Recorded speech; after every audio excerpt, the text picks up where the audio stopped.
Bienvenue à tous dans ce puissant moment de prière. Aujourd'hui, nous nous retrouvons pour nous unir dans la foi et présenter nos situations difficiles à Dieu. Ici, nous sommes témoins de la puissance de la prière jour après jour, car il s'agit de la plus grande chaîne de prière impactante. Des vies sont transformées, des miracles se produisent, et la présence de Dieu est palpable. Les témoignages ne cessent d'affluer, des cœurs brisés sont guéris, des foyers sont restaurés, et la paix envahit les âmes. Si c'est votre première fois ici, je vous encourage à vous abonner dès maintenant pour ne pas manquer ce que Dieu fait à travers ces moments de communion. Ensemble, nous allons prier aujourd'hui pour demander à Dieu d'intervenir dans les situations difficiles que nous traversons. Peu importe la taille de vos problèmes ou la profondeur de vos luttes, sachez que Dieu est fidèle et qu'il nous invite à déposer nos fardeaux à ses pieds. Éternel notre Dieu, nous nous inclinons devant toi en ce jour, conscients de ta grandeur et de ta souveraineté. Tu es celui qui a créé les cieux et la terre, celui qui gouverne toutes choses par ta parole puissante. Seigneur, nous venons devant toi avec des cœurs reconnaissants, car nous savons que tu es un Dieu plein de miséricorde et de compassion, toujours prêt à écouter les cris de tes enfants. Aujourd'hui, nous ne nous approchons pas de toi avec des doutes ou de la peur, mais avec l'assurance que tu es capable de toutes choses. Nous te présentons, Seigneur, chaque difficulté, chaque situation qui semble insurmontable à nos yeux. Tu vois les souffrances cachées, les blessures profondes et les peurs silencieuses. Tu sais ce que chacun de nous traverse, tu connais les fardeaux que nous portons, et c'est à toi que nous les remettons. Seigneur, nous savons que rien n'est impossible pour toi, alors nous te prions, dans ta grâce infinie, d'intervenir dans nos vies. Pour ceux qui sont malades, Seigneur, nous invoquons ta guérison. Que chaque douleur, chaque maladie, chaque affliction soit touchée par ta main puissante. Tu es le Dieu qui guérit, et nous croyons en ta parole, qui dit que par les meurtrissures de Jésus, nous sommes guéris. Éloigne toute maladie de nos corps, et restaure la santé à ceux qui souffrent. Que les médecins soient émerveillés par les miracles que tu accomplis, Seigneur. Pour ceux qui sont accablés par des problèmes financiers, Seigneur, nous te prions de pourvoir à leurs besoins. Tu es le Dieu qui pourvoit, celui qui n'abandonne jamais ses enfants dans la détresse. Ouvre des portes de bénédiction là où il n'y a que des impasses. Donne à ceux qui ont perdu tout espoir la foi de croire que tu es capable de transformer leur situation. Que ta grâce les accompagne, Seigneur, et qu'ils voient ta main dans chaque domaine de leur vie.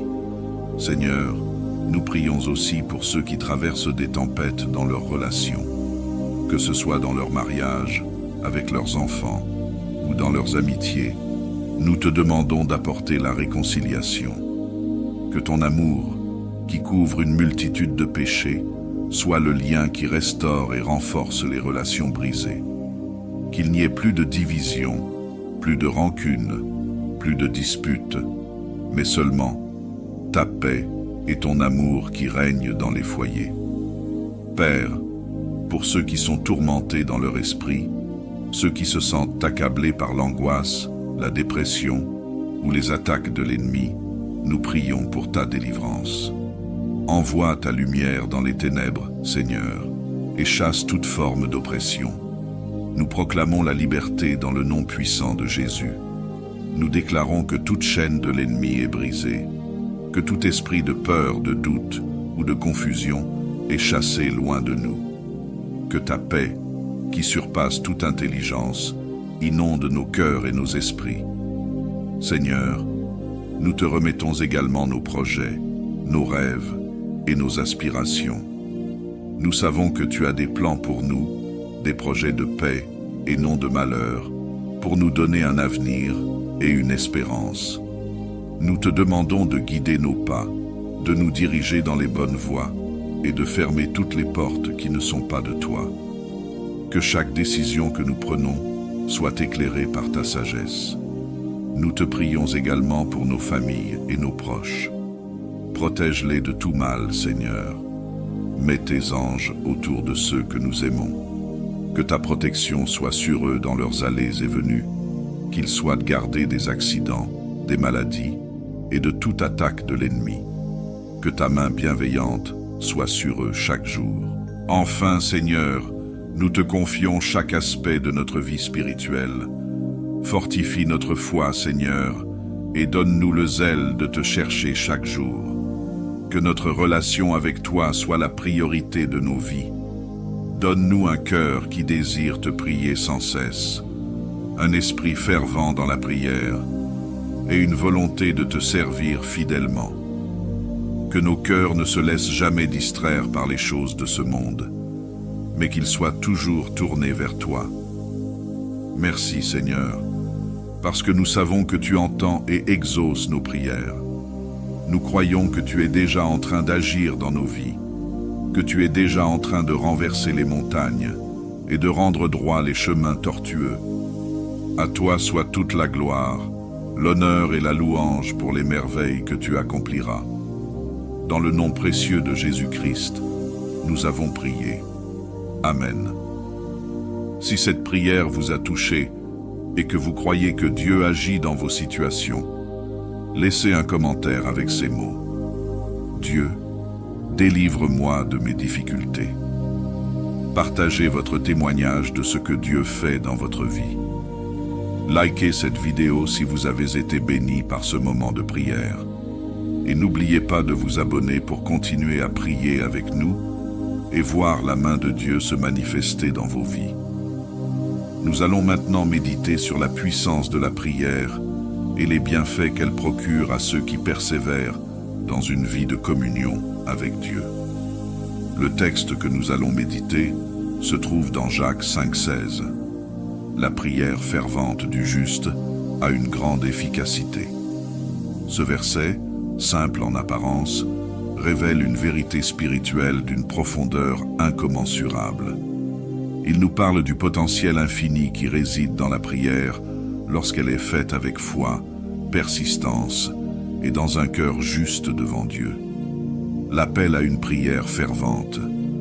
Que signifie prier avec ferveur? Cela ne se limite pas à la répétition de mots ou à des prières récitées machinalement. La prière fervente est celle qui vient d'un cœur entièrement dévoué à Dieu, d'un cœur qui reconnaît sa dépendance totale envers lui. C'est une prière qui jaillit du fond de notre âme, remplie de passion, d'humilité et d'une confiance inébranlable dans la capacité de Dieu à répondre. Dans la Bible, nous voyons de nombreux exemples de personnes qui ont prié avec ferveur et ont vu des miracles se produire. Prenons l'exemple d'Élie, un homme comme nous, avec ses faiblesses et ses luttes. Pourtant, il a prié avec ferveur pour que la pluie cesse, et elle s'est arrêtée pendant 3 ans et demi. Puis, lorsqu'il a prié de nouveau, le ciel a déversé sa pluie. Comment cela a-t-il été possible? Par la foi d'Élie en la fidélité de Dieu et par la profondeur de sa prière. L'importance d'une foi inébranlable. La prière et la foi sont intimement liées. La prière est le moyen par lequel nous exprimons notre foi, et la foi est l'élément essentiel qui rend notre prière efficace. Lorsque nous prions avec foi, nous ne doutons pas de la capacité de Dieu à intervenir, même si nous ne voyons pas immédiatement les résultats. C'est cette foi qui nous permet de continuer à prier avec persistance, jour après jour, même quand les circonstances semblent ne pas changer. Rappelez-vous les paroles de Jésus dans Marc 11, 24. Tout ce que vous demanderez en priant, croyez que vous l'avez reçu, et vous le verrez s'accomplir. Ce n'est pas une promesse vide, c'est une invitation à placer notre confiance totale en Dieu. Quand nous prions pour une guérison, une porte ouverte, une délivrance, ou pour n'importe quelle autre situation difficile, la foi en Dieu est ce qui nous pousse à prier avec persistance et espérance. Les bienfaits de la prière. Il y a plusieurs bienfaits qui découlent de la prière. Premièrement, la prière nous rapproche de Dieu. Chaque moment passé en prière est un moment d'intimité avec notre Père céleste. À travers la prière, nous apprenons à connaître son cœur, à comprendre ses voies et à être transformés par sa présence. Même lorsque nos prières ne sont pas exaucées de la manière dont nous l'avions espéré, nous sortons toujours enrichis spirituellement. Deuxièmement, la prière apporte la paix. Dans Philippiens 4, 6, 7, Paul nous exhorte à ne pas nous inquiéter, mais à présenter toutes nos requêtes à Dieu par la prière. En retour, la paix de Dieu, qui surpasse toute intelligence, gardera nos cœurs et nos pensées en Jésus-Christ. Quand nous remettons nos soucis à Dieu, nous sommes libérés du fardeau de l'anxiété, car nous savons que tout est entre ses mains. Troisièmement, la prière déclenche des interventions divines. Combien de fois avons-nous vu Dieu agir puissamment après avoir prié?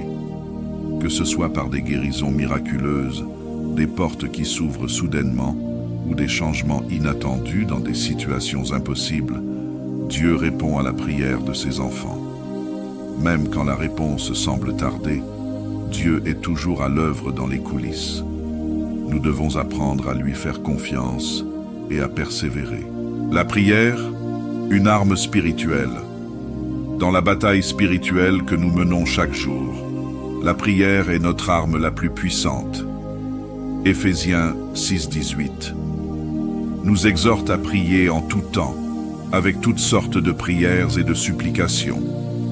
La prière est l'outil que Dieu nous donne pour repousser les attaques de l'ennemi, pour obtenir la victoire dans les moments de tentation et pour nous fortifier dans les périodes de faiblesse.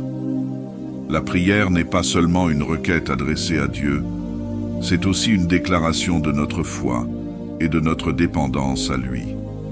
C'est à travers elle que nous déployons notre bouclier de la foi pour éteindre tous les traits enflammés du malin. Éphésiens 6, 16. Elle nous permet de revêtir l'armure spirituelle nécessaire pour tenir ferme contre les forces des ténèbres. Un style de vie centré sur la prière. Finalement, la prière ne doit pas être un événement ponctuel, réservé aux moments de crise. C'est un style de vie, une respiration spirituelle quotidienne. Jésus lui-même, bien qu'étant le Fils de Dieu, a pris du temps chaque jour pour prier. Il se retirait souvent dans des lieux solitaires pour communier avec son Père. Si le Fils de Dieu avait besoin de prier, combien plus en avons-nous besoin? Dans 1 Thessaloniciens 5, 17, il est écrit « Priez sans cesse ».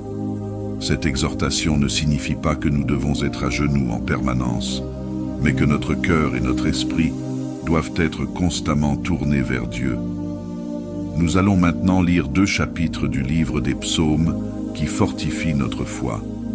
Psaume 23. L'Éternel est mon berger, je ne manquerai de rien. Il me fait reposer dans de verts pâturages, il me dirige près des eaux paisibles. Il restaure mon âme, il me conduit dans les sentiers de la justice à cause de son nom. Quand je marche dans la vallée de l'ombre de la mort, je ne crains aucun mal, car tu es avec moi. Ta houlette et ton bâton me rassurent. Tu dresses devant moi une table, en face de mes adversaires. Tu oins d'huile ma tête, et ma coupe déborde. Oui, le bonheur et la grâce m'accompagneront tous les jours de ma vie, et j'habiterai dans la maison de l'Éternel jusqu'à la fin de mes jours. Psaume 121. Je lève mes yeux vers les montagnes. D'où me viendra le secours? Le secours me vient de l'Éternel, qui a fait les cieux et la terre. Il ne permettra point que ton pied chancelle. Celui qui te garde ne sommeillera point. Voici, il ne sommeille ni ne dort, celui qui garde Israël. L'Éternel est celui qui te garde. L'Éternel est ton ombre à ta main droite. Pendant le jour, le soleil ne te frappera point, ni la lune pendant la nuit. L'Éternel te gardera de tout mal. Il gardera ton âme. L'Éternel gardera ton départ et ton arrivée, dès maintenant et à jamais. Nous avons prié, médité et lu les Écritures ensemble. Je vous encourage à continuer à présenter vos situations à Dieu dans la prière. Si vous avez été béni par cette vidéo, laissez un commentaire avec le message « Dieu, délivre-moi de mes difficultés ». Partagez votre témoignage, likez la vidéo et abonnez-vous pour ne rien manquer de ce que Dieu fait ici. Que le Seigneur vous bénisse abondamment.